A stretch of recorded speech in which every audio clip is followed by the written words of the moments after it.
Hello everyone on YouTube.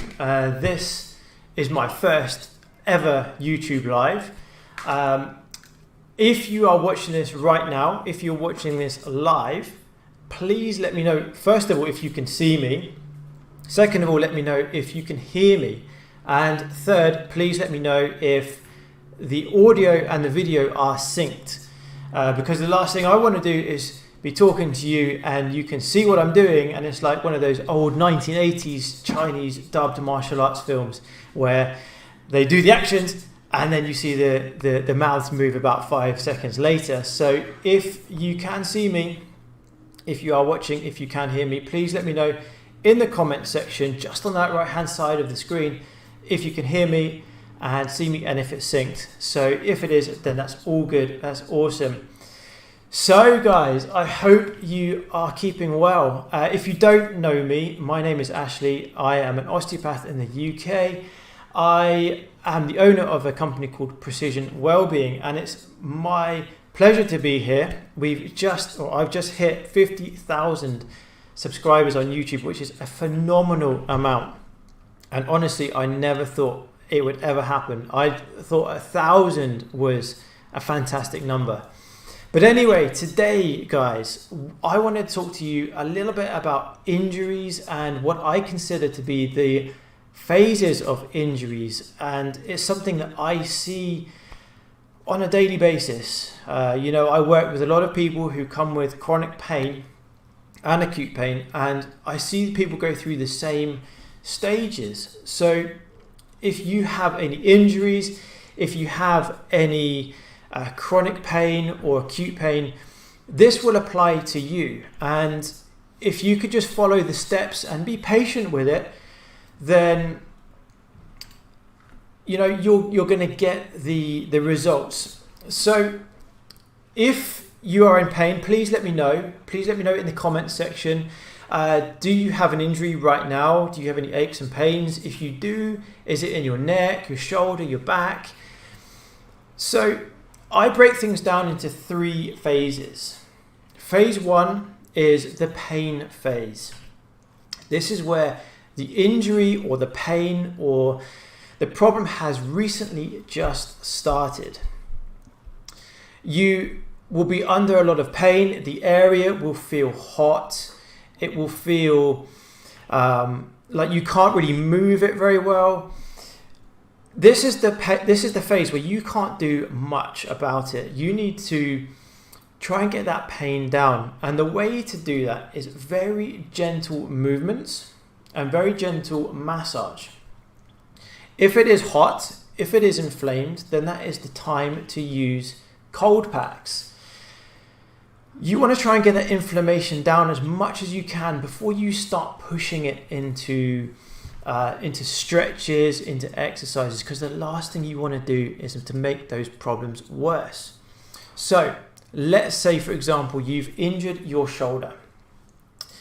It's quite painful, it's quite inflamed. Everything you do seems to cause you pain.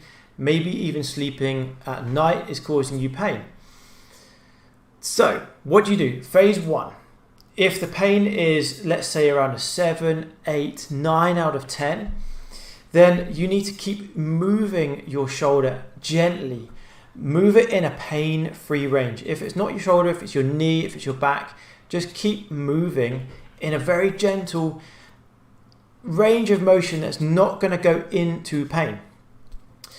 So we want to try and get that pain down. The more you move, the more blood you're going to get moving around the muscles, the more you're pushing that inflammation away from the area. Then you want to add some ice. Add an ice pack. That ice pack is going to help to restrict your blood vessels and it's going to help to push that inflammation away from the area. So that just allows your body to then bring new blood back in when you take that ice pack off. So as you take that ice pack off, the blood starts to come back slowly to those muscles.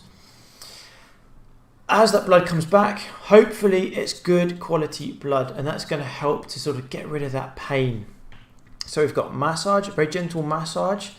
So if you're doing massage yourself, add a little bit of cream, a little bit of oil. So, I mean, I've got moisturizing cream here, something like just an E45. Hopefully you can see that. So E45 or some general cooking oil or massage oil, coconut oil.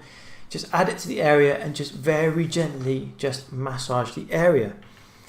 That massage is going to help to circulate blood, and it's blood going around the area that's going to help to push that inflammation away. So this is phase one. This is just trying to get rid of that inflammation and reduce some of that pain.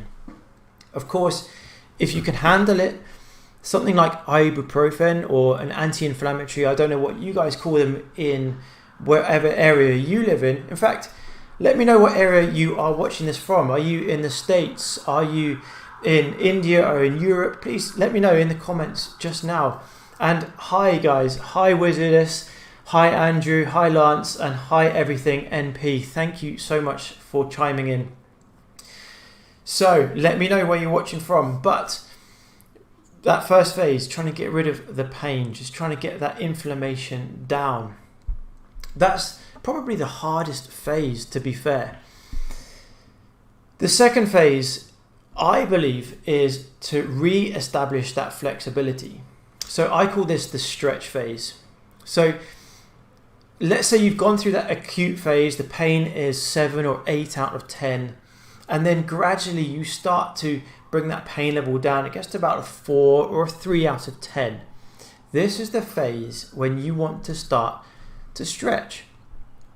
You want to try and bring that flexibility back, because again, let's just say it's the shoulder.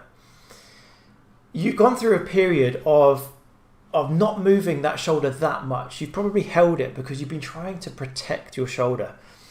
So the muscles and the joints may have stiffened up. So this is the phase now where we've gone from an acute pain and we've moved into this kind of lesser pain, but now the joint is stiff. So this is where you want to start stretching.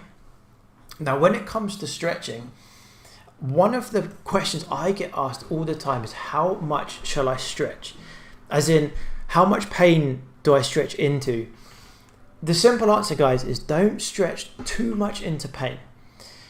So stretch until you start to feel those tissues are becoming tighter, but not painful. If you're going to number a stretch out of 10 for pain, then why don't we stretch into up to about 4 or maximum 5? You don't want to be stretching so hard that it's causing you agony and it's going to make the problem worse. So phase 2, we're stretching. We're trying to get some of that joint mobility back in. Another thing I really like and I really recommend you guys get is a lacrosse ball. So I've got a lacrosse ball just here. I don't know if you guys can see. This has lasted me for about 8 years. It's gone all shiny and smooth and very slippery now.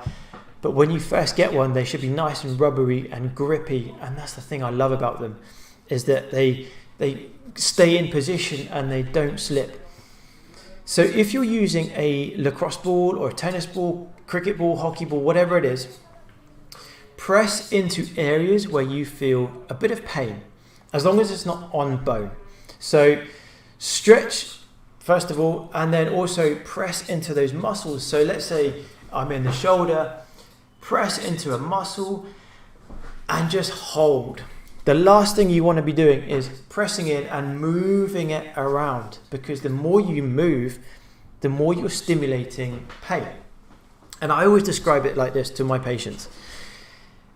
If you're pressing into an area that's causing you pain, your body is detecting pain. Those pain receptors are firing. They're sending signals up to your brain and they're telling your brain that there's pain. So what does your body do? It sends signals back to those muscles, telling those muscles to tighten because it wants to try and protect you. So if you're rolling the ball around, you're going to keep stimulating those pain receptors. So what I recommend my patients do is press the ball into an area of pain and hold.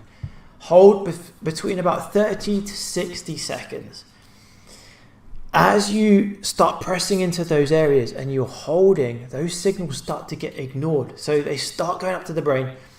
telling your body that there's pain, but eventually their brain starts to ignore it because those signals are the same. It just keeps bombarding. It's like an annoying kid that just keeps yapping on in your ear, and eventually you kind of learn to switch off.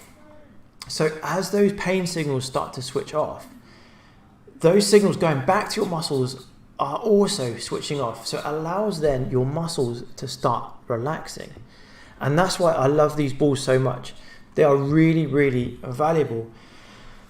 Hey guys, so just quick shout out. We've got a couple of people in the US and we've also got someone in from Nepal. Hello. So I hope you guys are doing well. I hope quarantine hasn't been too bad for you. Let me know. Has the lockdown, what have you guys been up to? Have you been affected by the coronavirus? Have you been working from home? Has this kind of lockdown situation, has it made you stiffen up? Are there any aches and pains that you didn't have before that you do now? I know a lot of people have been coming to me feeling that stiffness, and soon as lockdown has kind of eased, we're starting to see a lot more people now who have this kind of post coronavirus stiffness. So let me know if you've got any COVID stiffness going on. So anyway, phase 2, we're trying to re-establish that range of motion. This phase can take anywhere from weeks to months. It really depends on how long you've had your injury or your chronic pain. What I would say is just don't rush it. It's better to take things slowly and let your body adapt over time rather than trying to rush and do yourself more damage and set yourself back even further. But anyway, the phase 2 is to get that flexibility back. Once you feel like your flexibility is back, that's the phase then when you move into strengthening. And this is, in my opinion, the most valuable stage, the most valuable phase. And it's the one that most people kind of seem to neglect. And you know, as a practitioner, this is what I see the most. You know, people come in to see us for pain and they start getting out of pain, and then they think, okay, well, I'm not in pain anymore, so I don't need to do anything. You know, I've got these exercises, I don't need to do them anymore because I'm not really feeling that pain. But then what happens is that strength isn't there. So they go about their normal daily activities and they then go and do something that just triggers them off because they haven't built up that strength, that stability. So strengthening is massively important. Make sure you follow this through. Now, the reason I say it's so important is because your body is very clever, right? If it perceives weakness, it will tighten up as a way of trying to protect you.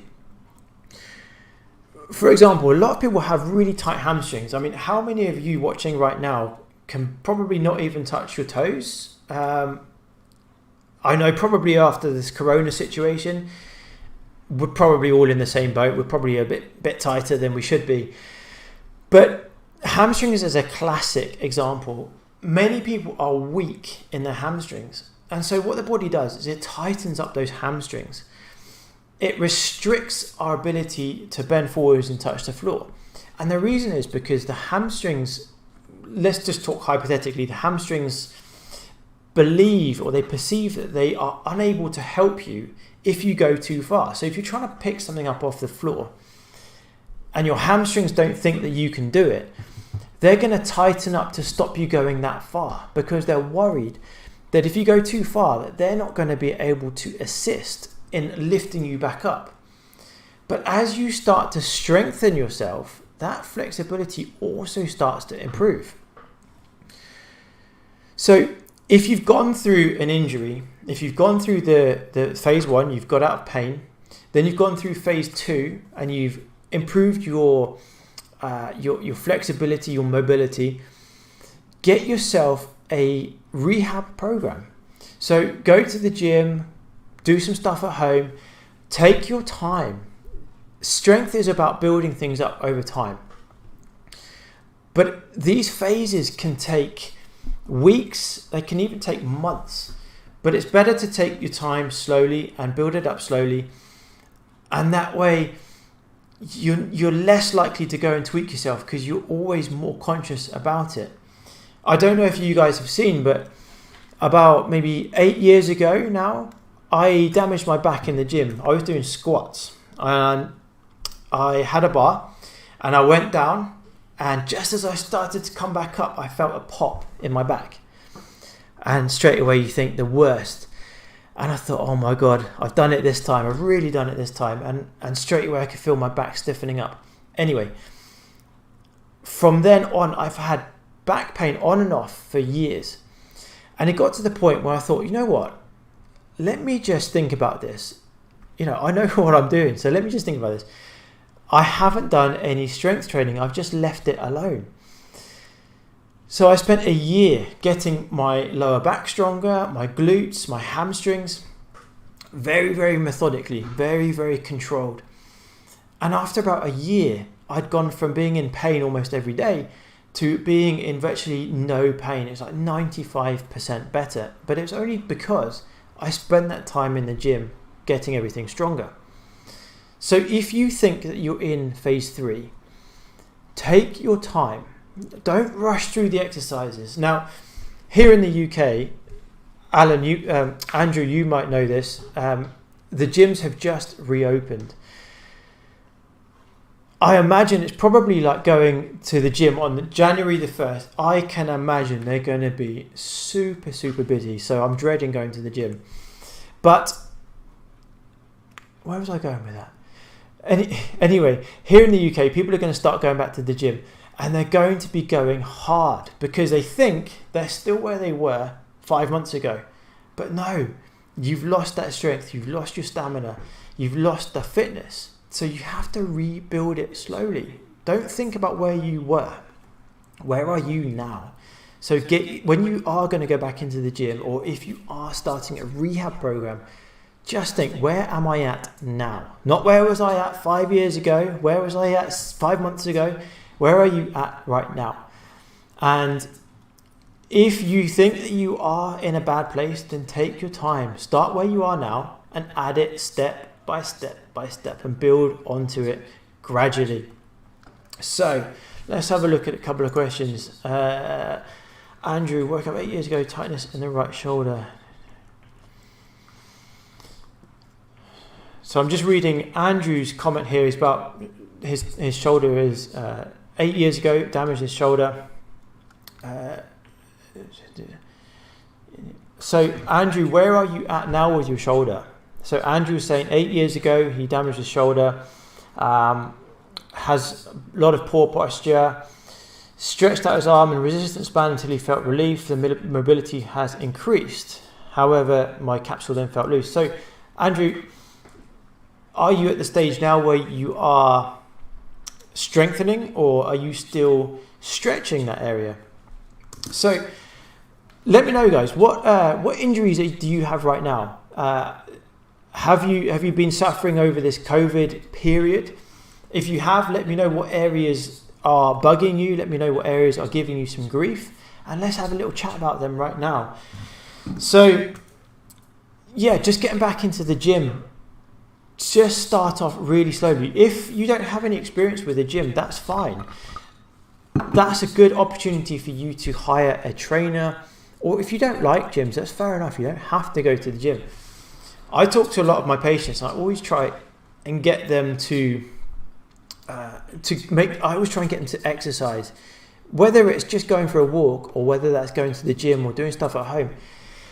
And it's crazy how many people just are so against exercise. And I know that we give, as practitioners, and I'm sure you've probably felt the same, you may have been to a practitioner and they've given you this whole booklet of exercises, and you start off on day one or week one, and you're keen, you're enthusiastic, and you have to do these 15 exercises 3 times a day,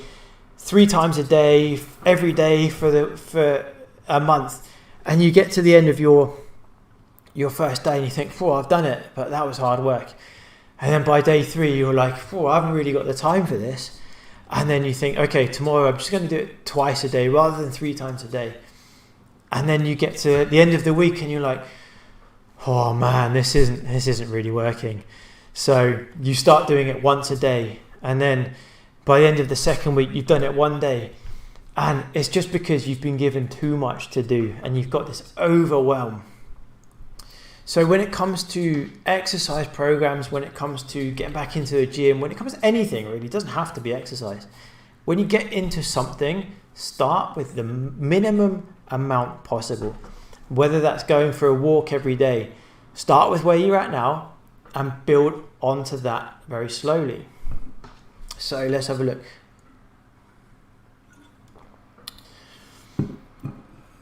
So my shoulder capsule feels squidgy, for want of a better word, compared with my good shoulder. As in, if I pull my shoulder blades back, this is the sensation. I would be grateful to know whether I should do the stretches, then do the exercises straight away. So with shoulders are the most unstable joint in your body. Shoulders are designed for you to have loads of range of motion. So they've got loads of range, but that means the stability is not as good. So actually it's the most commonly dislocated joint in your body, which means that they are a lot more vulnerable. So if you have a shoulder problem and you've got yourself out of pain, so you've gone through phase 1, you've gone into phase 2 and you're starting to do the stretching, you need to know whether you are really tight. So if you're the type of person who can't touch your toes, if you can't really get your arms up above your head, you'll know if you're tight. You know, you'll have stiff necks, you'll have stiff joints. If you're that type of person who is stiff, if your bad shoulder feels stiff, then stretching is where you need to go. If, however, on the flip side, you have dislocated your shoulder, or you've dislocated your shoulder many times, then stretching is perhaps not the best idea, because you've already got too much flexibility. You've already got too much instability. So if you are the type of person who's dislocated your shoulder, then you want to be thinking about strengthening your shoulder. If you're just a regular person who's gone through an injury, you've gone into phase 2 to improve your flexibility, I would just focus on the flexibility. And then over time, maybe after a month of just flexibility work, then start to strengthen. I would say you could strengthen at the same time if you really wanted to, if you knew what you're doing. And the strength will help with the flexibility, but don't get overzealous. Just take your time, build up that flexibility, and then after about a month, then start to build up your strength. And then from there, once you've started working on your strength, then you can start to do a bit of both at the same time. And as your shoulder or any joint, as you start to improve, you can then start to reduce the amount of time that you spend on each one, and you know what works and what doesn't. So, Andrew, sounds like you've got a lot going on with your shoulder. Chronic pain, certain movements are worse than others, washing up dishes. So, Andrew, as I'm always in pain, at what point do I stop doing the exercises? My situation hasn't changed in 8 years. And reps keep using, and I'm maxed out. So, if you're in chronic pain, we probably need to go back a step. If you're in chronic pain, there's probably some degree of scar tissue. There may be some degree of nerves being oversensitive. So imagine you've got 2 levels, okay? And as pain goes up, they cross this threshold, right? So right now, as pain levels go up, your body's not really paying much attention. So if it's here, then you're fine. You're not really paying much attention to it. Once you get past a certain threshold, your body's thinking, oh man, that's really painful, and it will start to tense up, it will start to go through that inflammatory process. But what can happen is, if you've been in chronic pain for so long, that threshold goes from here down to here. So now you need less stimulus to get yourself into pain. So To get yourself through that, you need to be working on maybe going back to a therapist. Go and have some deep tissue massage, get those muscles, ligaments, tendons softened up. Try and get your nerves sort of calmed down a little bit. So go back to phase 1. Get that tension in the area reduced, and then go from there into phase 2. Find out what stretches you need to do, and then work on that. Then go into phase 3 and work into that. So if you have too much range of motion, then you need to strengthen. If you are too tight, then you need to stretch. So you need to figure out where you are on those phases of pain. So everything NP, when I am asleep and wake up, pain in my shoulder nerve 10 times. So we've been to see a doctor after coronavirus, everything. So if you're waking up and you're in pain, this is quite common, not just in shoulders, but a lot of people, when they wake up in the morning, they're in pain. And this is because you have set yourself into one position for a long time. Those muscles, those ligaments, those tendons have not moved for, let's say, 8 hours, 7 hours, whatever it is. So things have become set in that position. Then when you start to move, you're trying to stretch out those structures. And if they're stiff, then what's going to happen is you're going to start putting a lot of tension through all of the nerves, and the nerves are going to start to fire, and they're going to say pain, and they're going to send signals up to your brain, and then you're going to start to tense up again, and it's going to take about maybe 15 to 30 minutes for things to loosen up. So maybe before you go to bed, start moving around a little bit, do some gentle stretching, maybe try a hot or a cold pack, depending on how much pain you're in at night. So if you're in a lot of pain, then you can use an ice pack. If it just feels tight and stiff, then a hot pack is better. So this is another question that I get asked quite a lot. Should I use hot packs or cold packs? And this is how I describe it. Imagine you're out with your friends and someone gets very irritated. They get angry with someone. What do you tell them? You say, go outside and cool off. So same thing with you, same thing with your muscles and your joints. If something is angry, if something is inflamed, then you need to cool it off. So ice packs. If, however, you come home from work and you've had a busy day, stressful day, and you feel really tight, then you want to relax, you want to loosen up. And the last thing you want to do is get yourself in a cold bath. That's just going to make you tense up even more. So if you're tight, then hot is best. It's going to help you to loosen up. It's going to help you to relax. And if you're in a bath, then try adding some Epsom salts. Epsom salts are fantastic. Epsom salts are made of mainly magnesium. And magnesium is a miracle mineral. I recommend it so often to many of my patients. It does about 300 different things in your body. But some of the main things that magnesium does is it helps your muscles to relax. Whether that's in your blood vessels, in your skeletal muscle, or in your digestive system. So if you're having an Epsom salt bath, it's going to help your muscles to relax. Magnesium also helps to reduce inflammation. So you can take that orally as a capsule or a tablet, or you can take it in the form of Epsom salt bath. But magnesium is amazing. Now, if you're going to take orally as a supplement, I often recommend magnesium glycinate. So you can get different forms of supplements. So you usually get the mineral bound with something else. So in this case, it's magnesium and glycine. I think it's glycine. And this is the best absorbed form into your body. So if you are tight, if you're having problems sleeping, if you get cramping at night, if you are inflamed, then magnesium glycinate is fantastic.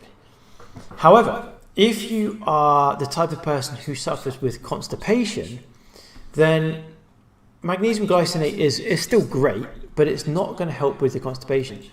So people who have troubles going, I often recommend magnesium citrate. Now, magnesium citrate is not quite so well absorbed, but that's a good thing because in your digestive system, that's where it mostly gets concentrated. So it helps your digestive system to relax, and what that helps is for your stools to come out looser. So magnesium is fantastic. If you're struggling to get sleep at night, you've got inflammation, your muscles are tight, then maybe a magnesium glycinate supplement can work for you. Now, of course, always go and get yourself checked first. Go and speak to a physician if you're in the US. Make sure you're safe to take it. Magnesium should be fine, but just make sure you are okay to take magnesium. So that's what I would suggest for the phases. We talked a little bit about exercise. Guys, if you're just joining me, let me know where you're tuning in from. There's a couple of you in the US, there's a couple of you maybe in the UK, and one in Nepal. So let me know where you're coming in from. And if you're in the US, let me know what time it is as well, because what is it, like 12 p.m. East Coast, or it's quite early in the morning in West Coast, right? It's like 9 a.m., is that right? So going back to pain, another thing that if you guys are in pain, have you considered your lifestyle, your nutrition, and your sleep? Let me know in the comment section right now. Have you tried anything apart from therapy to work on your nutrition, your digestive system, your sleep, your stress, your daily exercise, your lifestyle? Have you tried anything with any of that?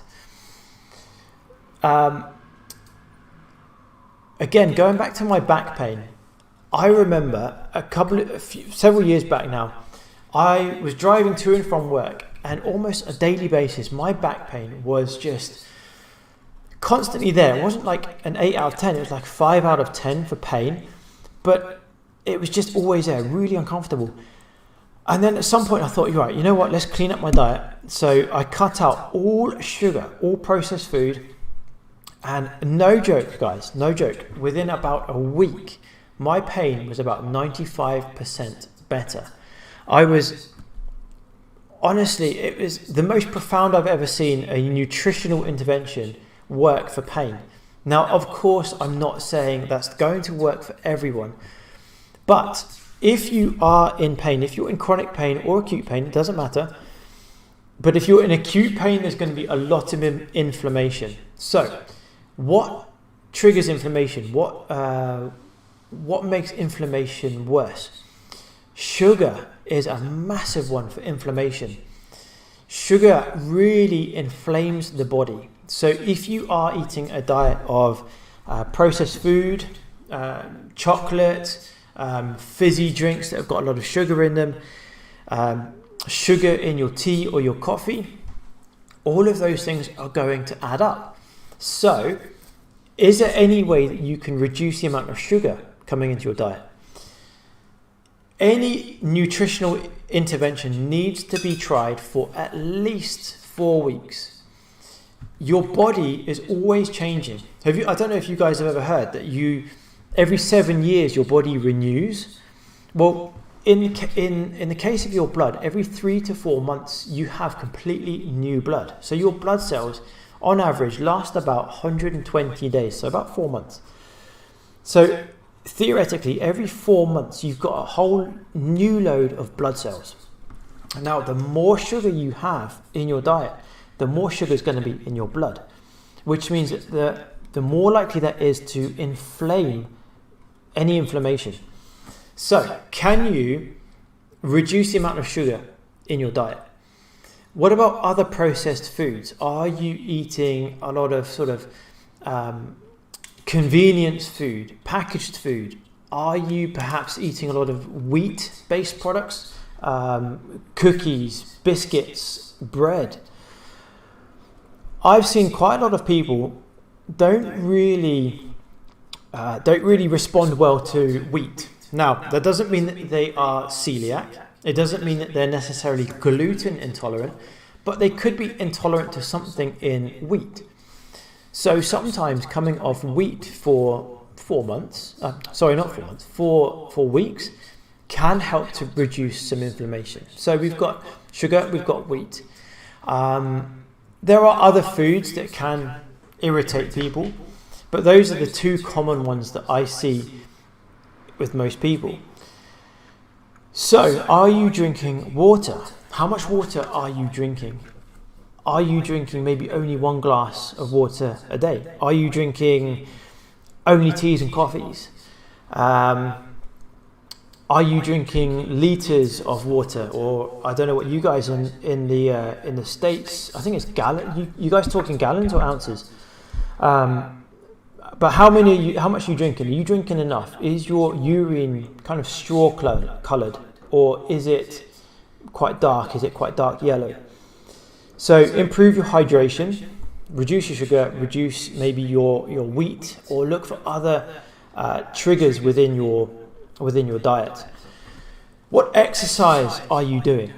Are you moving? Are you sitting down all day? Are you only exercising once a day to move those muscles for your rehab? So alcohol, Andrew, thank you. Are you drinking alcohol as well?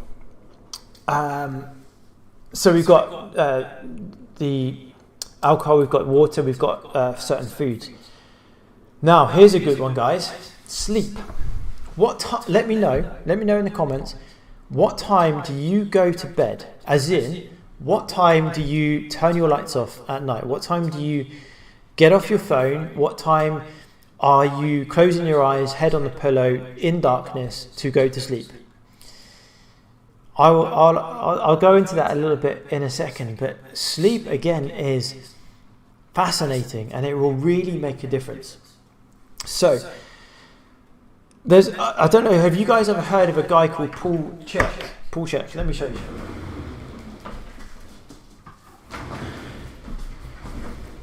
So years ago, many years ago, before I even qualified as an osteopath, I came across this guy called Paul Chek. And if you're in the fitness industry, you will probably have heard of him. So this is his book, and it's called How to Eat, Move and Be Healthy. And this book is designed for absolutely anyone.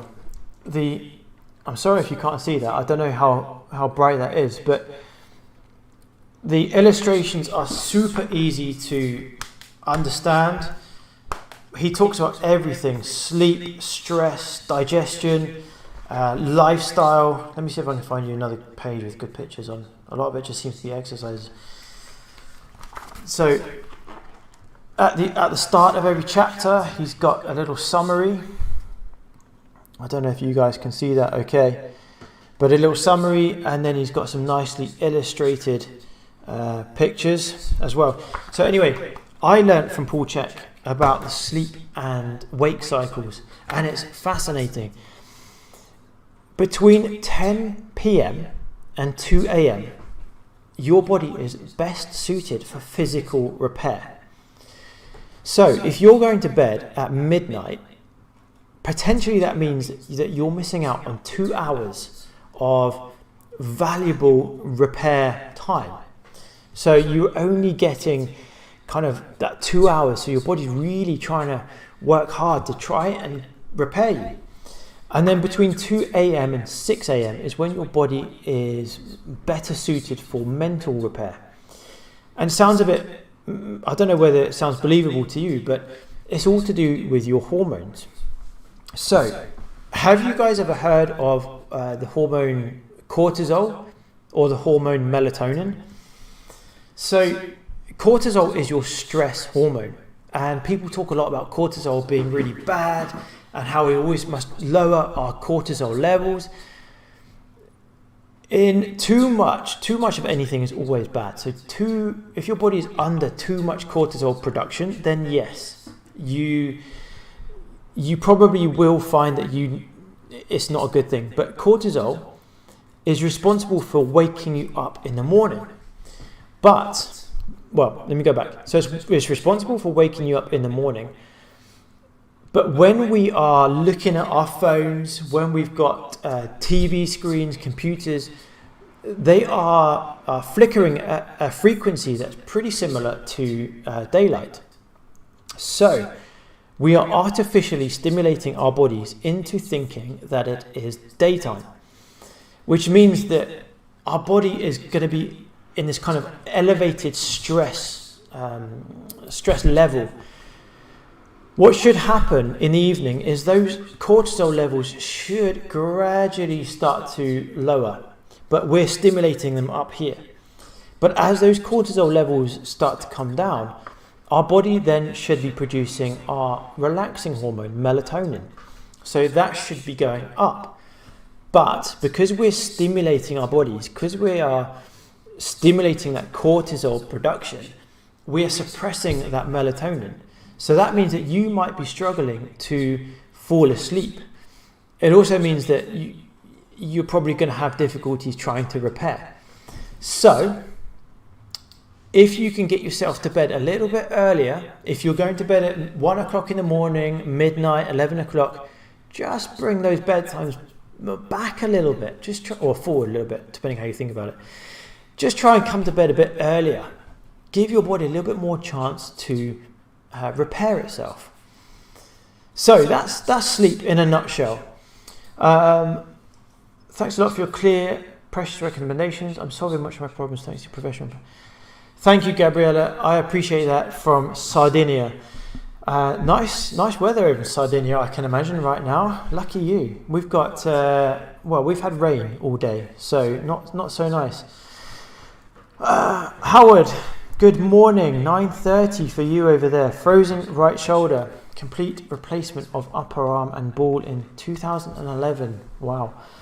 87 years young. Nice. Addicted to YouTube and thus sitting down. Howard, welcome and thank you so much for tuning in.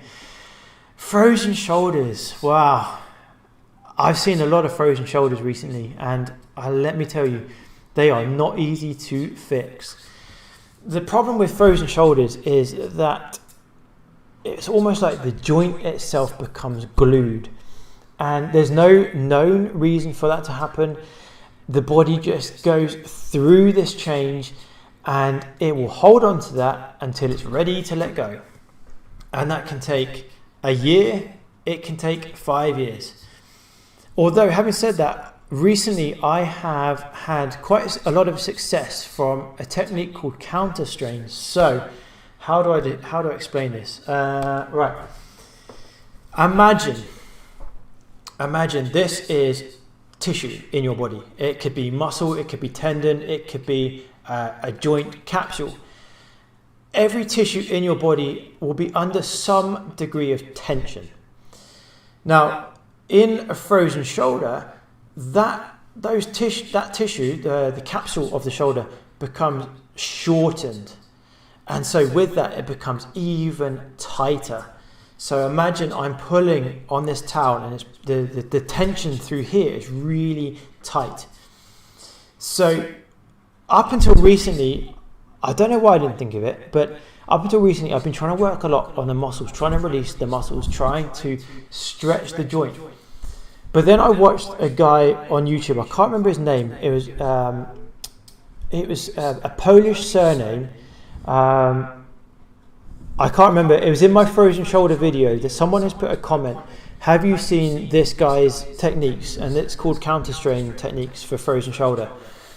But essentially what he's done is he forces the joint almost together.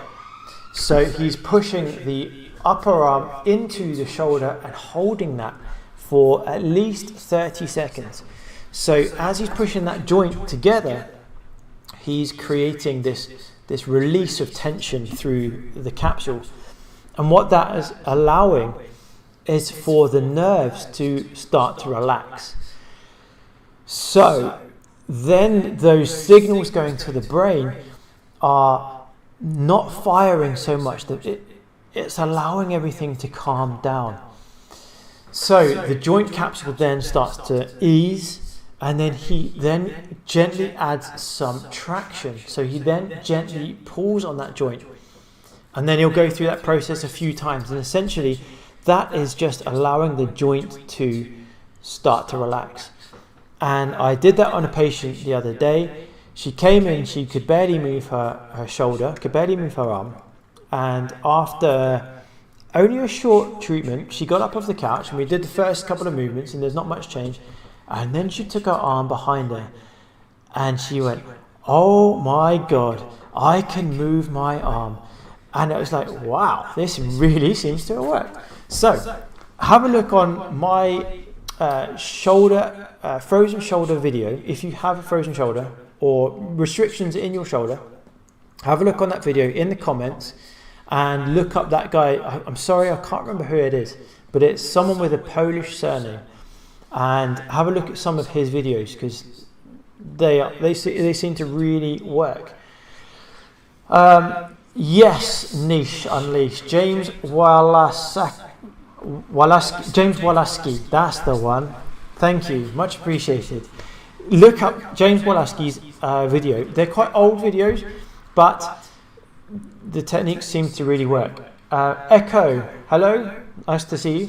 Any info on exertional headaches? When you say exertional headaches, do you mean headaches when you're training? Do you mean like when you're doing exercise, for example?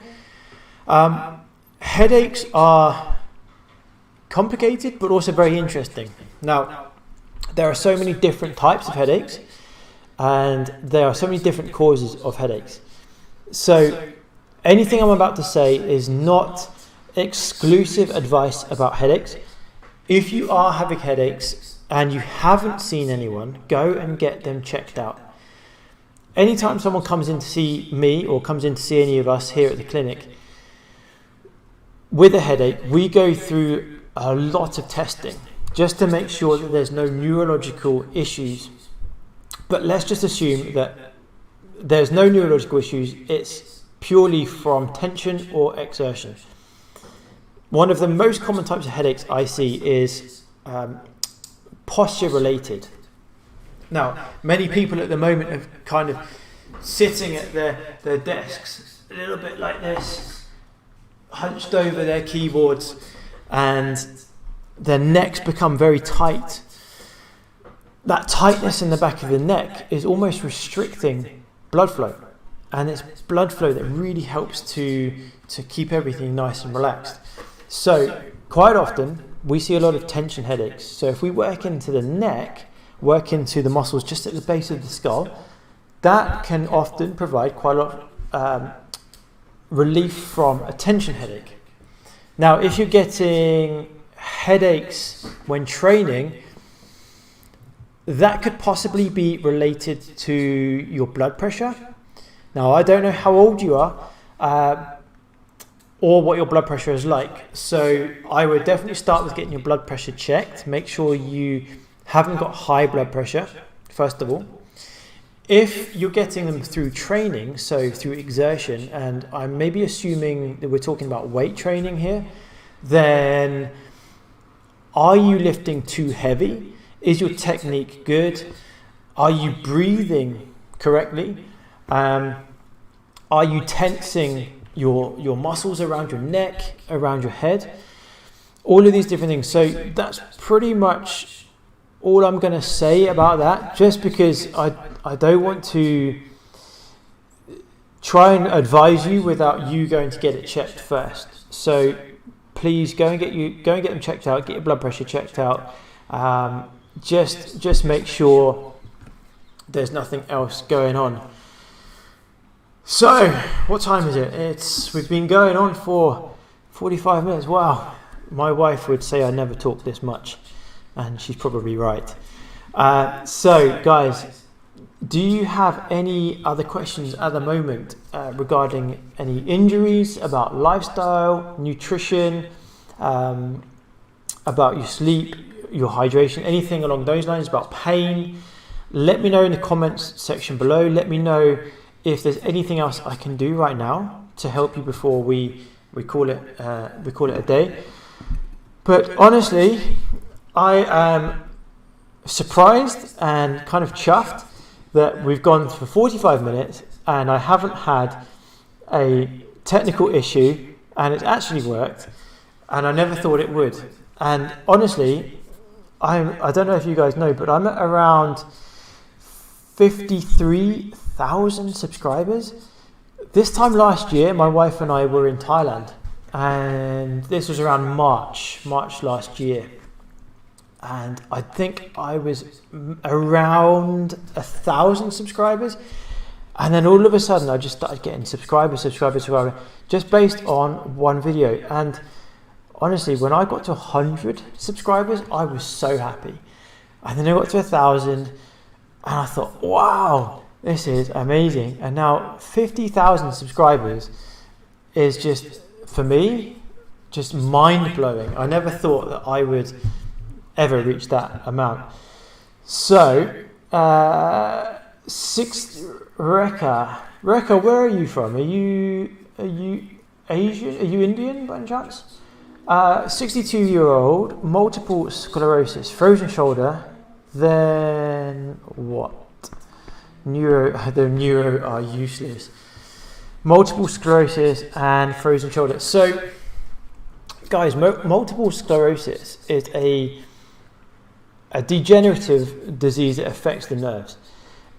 I've seen only a couple of patients with MS, but I don't feel like I am maybe qualified enough to give you too much information, but strength training is going to be so important for you. The more you can work your muscles, the more you can start to strengthen your muscles. Potentially, the more you can keep yourself strong and stable and walking and operating for a longer period of time. I know one of the side effects of MS is that fatigue can be quite extreme. So again, when you are having a good day, the more you can work and the more you can start using your muscles, potentially the more energy that's going to help your body to produce. So keep exercising, keep trying to make yourself strong. Anything on nutrition would be interesting. Colin, thank you so much. I'm vegan, interested to hear if I should supplement. Generally healthy, but could be more flexible. I'm nearly 50 years old. So vegans and vegetarians, well, the same with any form of eating really. Any dietary way of eating can be really healthy. And I remember years ago thinking, someone's vegetarian, that means they eat loads of vegetables, that means they're really healthy. But the more you start to look into someone's diet, whether that's vegan, vegetarian, whatever tarian they are, you can eat that way without eating a single vegetable. So a vegetarian can survive on pasta and cheese. A vegan can survive on pasta and vegan alternatives. But that doesn't necessarily mean that what you're eating is healthy. Should you supplement? Generally speaking, I say most people should take a multivitamin. I really do believe in supplements, but I believe that you should just take the basic supplements. So multivitamins, magnesium, zinc, an oil. So if you're not vegetarian or vegan, then you can take a fish oil. If you are vegetarian or vegan, then something like a flaxseed oil. So that helps to get your essential oils up in your body. What else do I recommend? Vitamin D, especially if you're in the UK, because we get 1 day of sunshine a year. Maybe that's an exaggeration, but if you know what the UK is like right now it's pouring down with rain. So vitamin D, multivitamin, zinc, magnesium, those kind of things are the best to supplement with because your body needs them.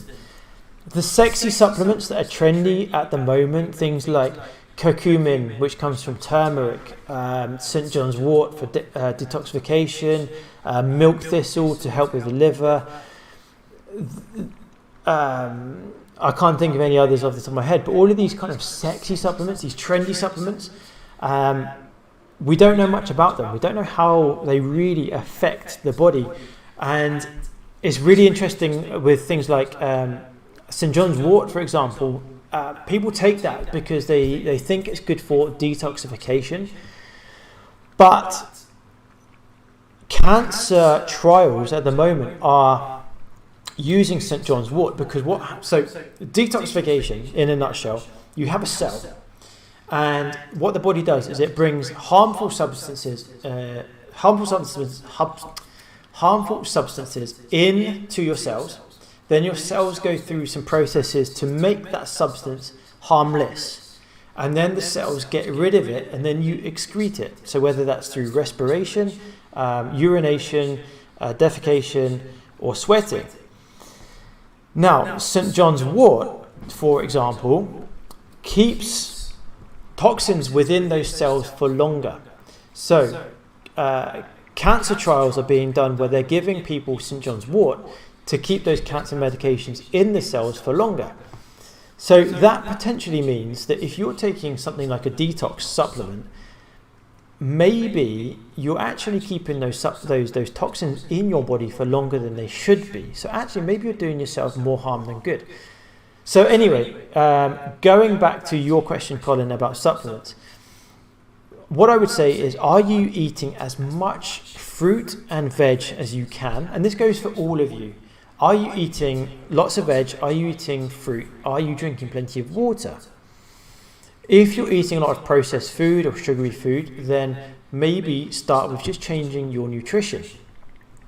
Most of us could do with taking a supplement. A multivitamin is fine, but make sure it's a good quality supplement. We have supplement chains over here. I'm not going to say what they're called, but they're very mass-produced products, and the quality is very poor. So I often advise my clients to get a good quality, mid-range price-wise, because generally speaking, they will be a lot better than those really cheap supplements. So a general supplement is good. So Andrew, been vegan for 5 years, no issues. Just take B12 and vitamin D. If you guys are really interested in your nutrition, you can get tests run which look at your blood or your stools, that look at your micronutrient levels, look at your fatty acids. So if you're in the States, I think you can often go through your health insurance. Functional medicine practitioners are becoming quite popular, or health coaches, and I know that those guys often run tests. So you can run those kind of tests with them to see what your vitamin levels are like, your vitamin D, your B. Your general practitioner can run blood tests, which will often, so over here in the UK, our GPs can run blood tests, and they will test for vitamin D and vitamin B12. They test, I think, sometimes for folate, so that's one of the B vitamins, and one other, but they don't test for an awful lot. But you can get tests done. Rick, South Africa, nice to see you. Generally good, just pasta, yeah, good. Colin, so beans and peas and lentils are fantastic. Dark leafy vegetables and kale, yeah, all really good, Andrew, well done. Vitamin C with iron, yeah, very good. So yeah, just make sure you're eating as healthy as you can. Thanks. I have to duck out now, but you've been very... Thank you, Colin. Much appreciated for you coming. I really appreciate it. And guys, I might as well wrap it up now as well, because I've been going on for an hour, and you guys have been the poor victims of listening to me rabbit on for an hour. So I really appreciate you guys being here.